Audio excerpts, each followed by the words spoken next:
today I'll pick up one topic, which is a bill has been introduced in Parliament to amend the preamble. So I'll discuss today this topic.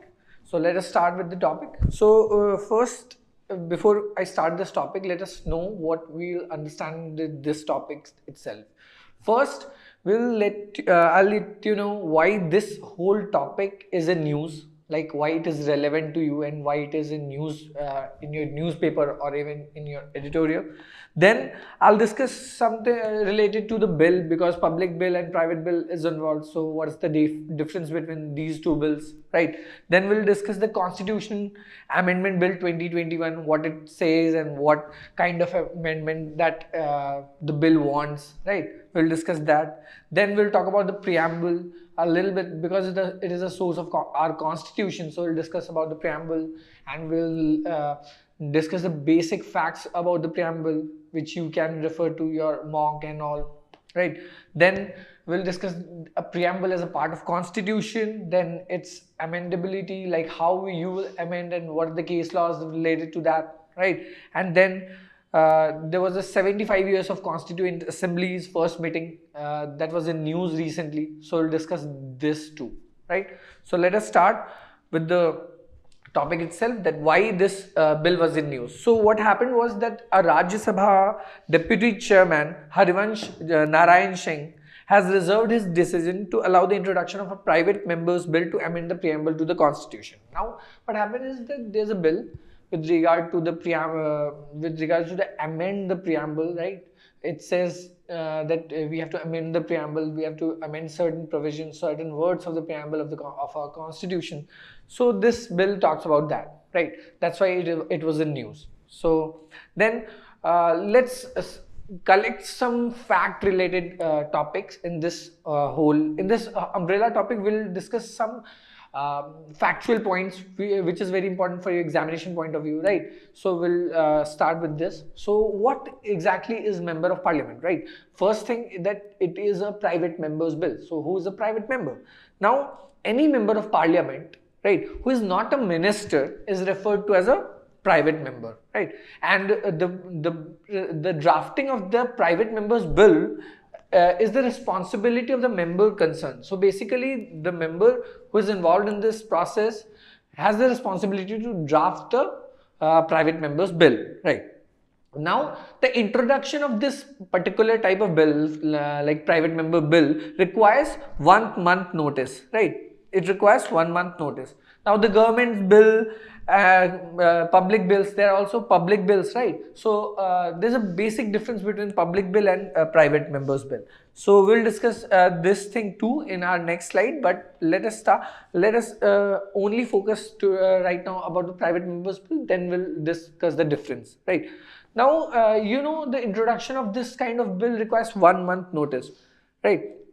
But the Parliamentary Committee on Private Members Bill and Resolution goes through all such bills and classifies them based on their urgency and importance. See, there are certain private members bill that are important in nature, that are basically that deals with certain important issues, right? So there's a committee on private members bill and resolution that goes through all such bills, all those private members bill, and classifies all these bills based on their urgency and importance. Like if there's a bill which is very important for you, for the country, then it'll be classified as an important bill, right? So they basically, what happened was they basically classify them as important bills, not important, or there are certain categories that these committee evolve, right? So this is the whole process.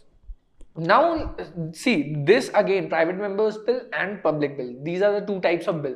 Now, the difference, there's a basic difference in these two bills, right? And these all points are very factual in nature. So if a bill related issue comes in your newspaper or in your editorial, you have to know the basic things about these kind of bills, because you'll expect questions from these kind of static portions, right? If a member's bill is in news, so this is a current aspect of this topic, right? But when you go down to a little bit research regarding this, then you'll find that these kind of topics are very static in nature, right?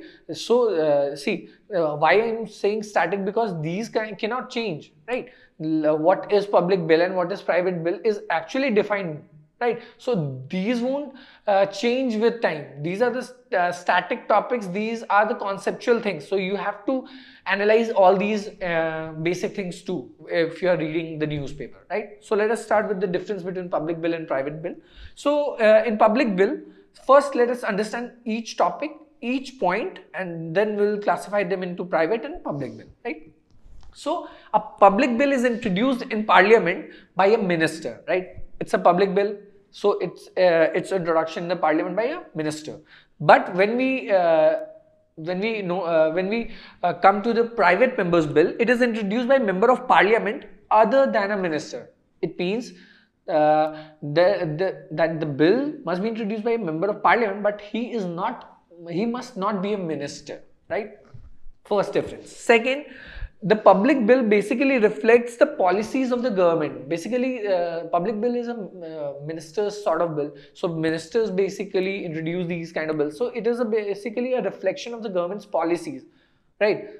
And what private bill says is that it reflects the stand of opposition party on public matter, right? Because it's a private member's bill. Now, a public bill has the greater chance to be approved by the parliament, but again, with respect to private members bill, it has lesser chance to be approved by the parliament itself, right? Next, the public bill, its rejection by the House amounts to expression of want of parliamentary confidence in the government and may lead to this resignation, right? So, if a public member's bill is being rejected by the House, it will amount to the expression of like parliamentary confidence. It means that the public member bill especially focuses on ruling parties bill, right? Because government introduces these kind of bills, it reflects the government policies and all. Now, if these policies fall, then the parliamentary confidence question has been asked to these kind of parties, right? So this is the main issue with the public bill, that if a public bill has been disapproved, then parliamentary confidence has been asked from these parties, and there might be some things that minister have to resign from his office and all, right? But it's in case of private members bill, its rejection does not has no implication on the parliamentary confidence and all these things, right?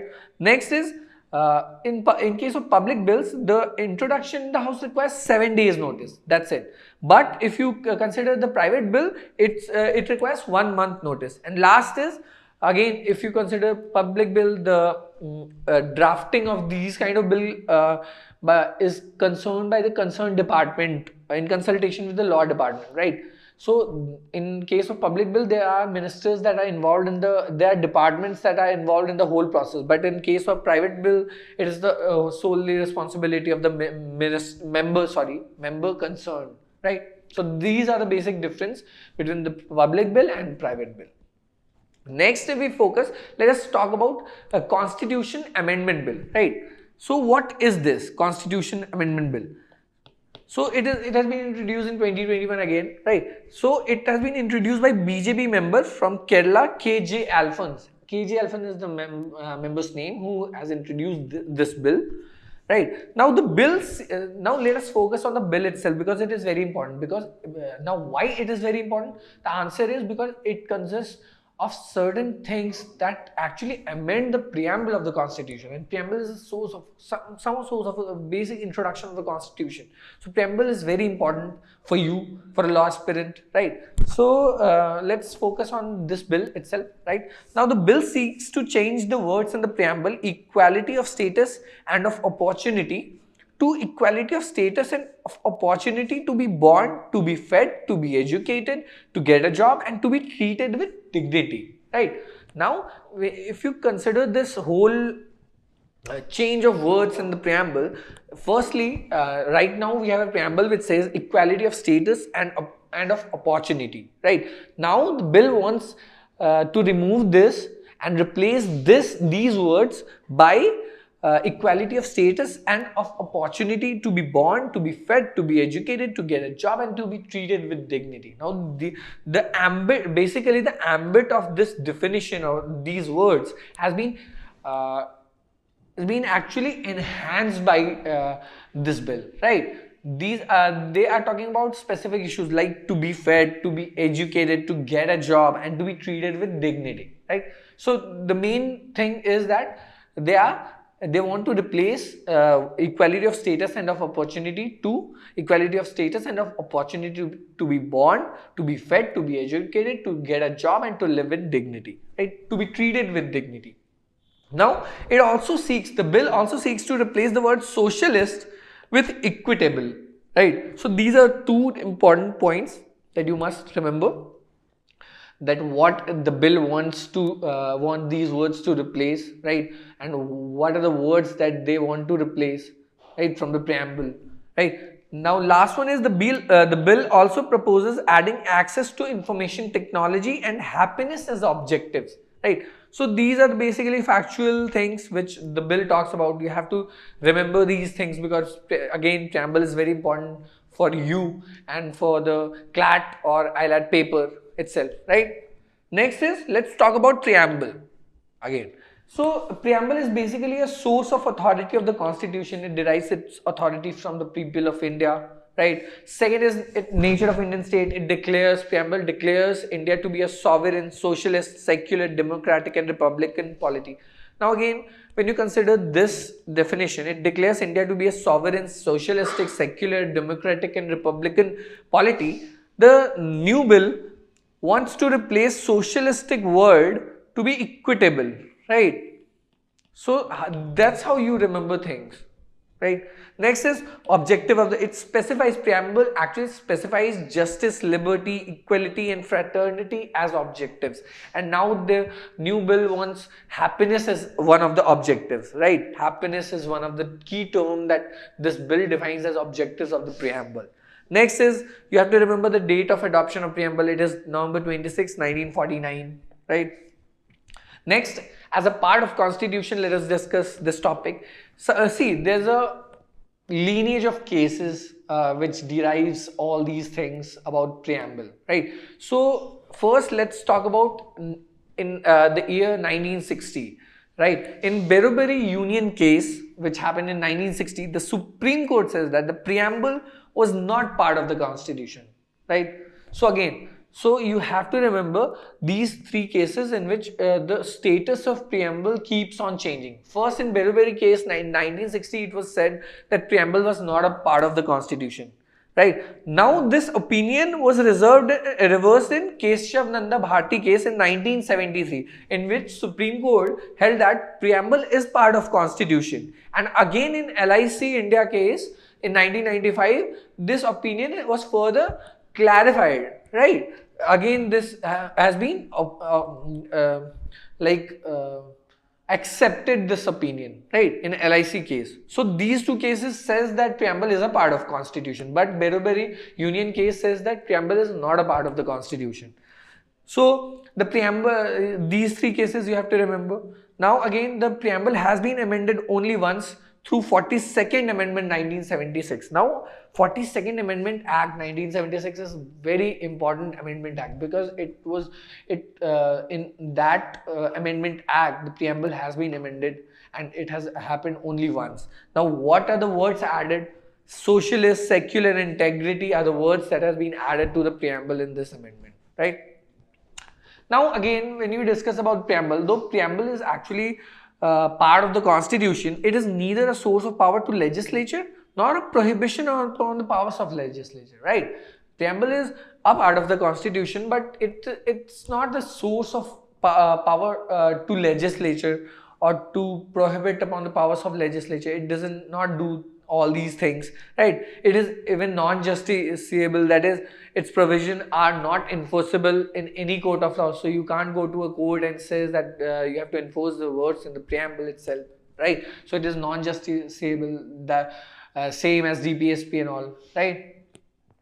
So let's talk about its amendability. It means how we can amend and what are the cases that and what are the articles first thing involved in this. Now in Keshav Nanda Bharti case that happened in 1973, which says that preamble is a part of constitution, The court also held in this case that the basic elements or the fundamental features of the constitution as contained in the preamble cannot be altered by an amendment under Article 368. Now you have to remember again one thing first, that Article 368, it talks about the amendment, right? So in Keshav Nanda Bharati case, it's the Supreme Court says that it is a part of the constitution. Preamble is a part of constitution, but the court, but you can't you can't alter the basic and fundamental features of the constitution, right, under Article 368. Right now, the preamble has been amended only once, that is 42nd Constitutional Amendment Act 1976, with three new terms are added: socialist, secular, and integrity. Now again, why I am focusing on this point is because again, 42nd Amendment Act added these three words. But what happens is the new bill comes in 2021, and which says that the socialist word that has been added by the 42nd Amendment Act has to be replaced by the word equitable, right? Yeah, socialist with equitable, right? Again, the objectives are also being defined. So you have to remember these static portions of the current aspect of the news, right? So let's talk about the last point, headline of this news.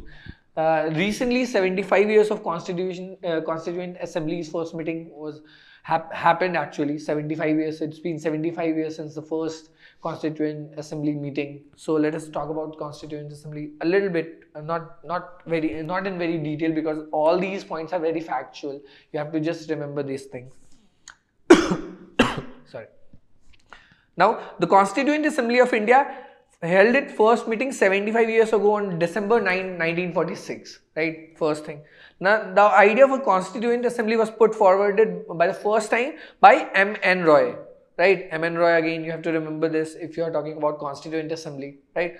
Next is, the demand for a Constituent Assembly was accepted for the first time by the British through their August offer of 1940. Now, in 1940, there was an August offer by Britishers, which actually accepted the demand for a Constituent Assembly, right? So these are all the jurisprudence of the whole Constituent Assembly thing, that how it evolves, how the idea came forth, and who are the peoples that are involved in this idea, right? Now, the Constituent Assembly held 11 sessions over 2 years, 11 months and 18 days. Now, this duration is actually the duration of the Constitution itself, right? Now, the Constituent Assemblies adopted national flag, adopted national anthem, adoption of national song, electing Dr. Rajendra Prasad as first president of India. So these features have already been decided by the Constituent Assembly, right? So again, these are the factual things that you have to remember. Just go through this thing once and you'll retain these kind of things, because every now and then these things have been like repeating again and again, right? So it's all about that's all about the bill to amend the preamble, right? Again, if I sum up, if I conclude this topic, then what are the important facts of these topics are that first, you have to recognize, remember actually, what are the difference between private bill and public bill, right? First thing. Second is what is the new Constitution Amendment Bill, what it wants to achieve, right? So again, what are the terms that are involved in the preamble that has been replaced by this new amendment bill? So you have to focus on these terms only. Just identify the keywords and go through it. Okay. So thank you so much for this topic.